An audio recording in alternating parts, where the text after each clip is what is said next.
isinii fiduu danda'a seenaadhaan.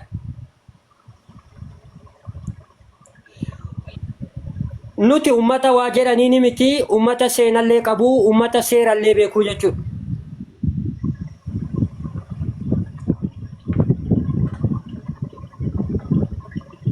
Obaa jalatti odaan ummata Oromootiif hangafaa Baalee keessatti argama. Seenanillee jechaanillee barnootaallee nuti isinii hangafa. Kana liqimsuun dirqama keessan. Walii gallaa osoma salaata rabbii shanan salaattanuu akka nuti isiniin jennetti bultan walii galla. Yoo akka nuti jennetti buluu diddan immootu saantimeetira 20 quba isinitti dabarsina. Oromoo nu kabajje ni kabajnaa tanuu kabajjine never ever from any time. Seenaa kennatu isin callisiisa waan ta'eef. Seenaa Oromoo keessatti uummanni Harargee yoo wal kabajna jetta, yoo seenaa walitti himna jetta malee adabadha. Jowaar yeessaba Jowaar qabsoo keessatti ni baqatee warri jettan. Sagal gubadhe sagal bada malee jedhe Jowaar baqate warri jettan. Ganama baqatiitii isintu jalqabe. Sooressa jaarraa abbaa gadaa Elemoo Qilxuu faanti Yamanitti baqatte. Kuni maal agarsiisa? Qabsoo Oromootiif osoo hin ta'in bakka jimaan jirutti baqachuu isintu jalqaba uummata Oromoo barsiise. Jaalattanii nu waliin bultan diddanii tokko keessan seenaa keessanii natu fida. Keessan beeka waan ta'eef isin keessatti baradhe waan ta'eef seenaa golaaf golloo keessanii natu beeka isin keessatti baradhe waan ta'eef waggaa 5 qallinna laalin dhiiraf. Wallahi anumatu caccabsee butuchee mooyyee takka keessatti seenan isintuma uleen isintumu baa jalqaba eenyutu Yamanitti baqate. Seenarra laala. Namni seenaan beekne bishaan gabatee irraatti gara argetti jallata akka artistee bisa addunyaa bara 1967 keessa Elemoo Qilxuu bar Taaddasaa Birruu nama galamsootti mana sirreessatitti isa hidheedha. Ka jedhaniintu jecha namaan jedha jetti Oromoon jecha takka hin qabnu. Akkuma sheeyni jedhe san we are a gold natural. Nuti ummata warqiidha seenatu warqii nu godhe waan ta'eef. Sagaleen koo jira naaf yaadi my brother. Ummata kana quba hundutti dabarsaa sagaleen koo jira. Akka jaa'ibaatti warri jaalattanii osoo hin taane anatu quba hundutti isin dabarsee isin fuunfachiise.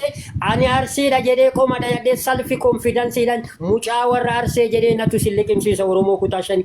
Kana keessatti uummanni tuulama warri golaaf golloo walii qabnu isin jaalannaa isin kabajaa jalaa goraa ilmaan mishiinarii jala. Ilmaan mishiinarii jaalattee osoo hin taane quba hundutti dabarsine jecha osoo hin taane gochaan fudhachiifne. Gaafa nuti ayyaam Oromoo farsi jedhu gaafa waggaa 150 gabroomtan eessa jirtan gaafa gootota Irbuu Shinniigaa gaafa Magarsaan Barii ilmi arsee gaafa Oromummaan dhiiga wareegamne Irbuu Shinniigatitti wareegamu eessa jirtan osoo isin taate arsii wareegaa jettan gaafa wayyaanee daawun jennu gaafa Mustafaa Kadir pirezidaantii mootummaa Oromiyaa obbo Muktaar Kadir gaafa namoota 700 rashansiisu gaafa wayyaanee daawun bushooftuu keessa dhaabbatee marseen maal abbaa keessanii jira. Gavarsiitii Jimmaa keessa dhaabbatee maamilii ol Oromiyaa jedhu isin shiimoo nyaata. Wal jaalannaa waliin tarkaanfattan nu jibbuu dandeetti. Quba hundutti isin dabarsina maqaa Oromootiif malee wallahi taanee seenaa kennatu nu kabachiisa. Miidiyaan kun na amana yoo uummanni arsii irra hin jirti miidiyaan dubartiin aboo dhagayaa isinii ilaala jetti dubartiin maan paantii miidiyaa fayyadamu kanaayyuu dhagayaa isinii himna. Miidiyaa makanaayyuu social miidiyaa makanaayyuu arsitu ummata barsiise ka Jawaari yeroo jalqabaatiif namni miidiyaa akka itti fayyadaman godhe namni fi miidiyaa fayyadameetti ni agarsiise Jawaari miidiyaa makana miidiyaa OMN osoo hin taane social miidiyaa bana social miidiyaa makana namni isin barsiise ummata arsiiti gajara jalatti ummata duqeetam kibra taqum naatin wallahi billahi kabajaan beeytan ስለዚህ ጀራ ገጀራ ሚዲያ መከናዩ namni isin barsiise namni maqaa Itoophiyaa addunyaa gubbaatti waamsise uummata keenya. Injinar Ittaamuddu muitti qabadhu billaaleek.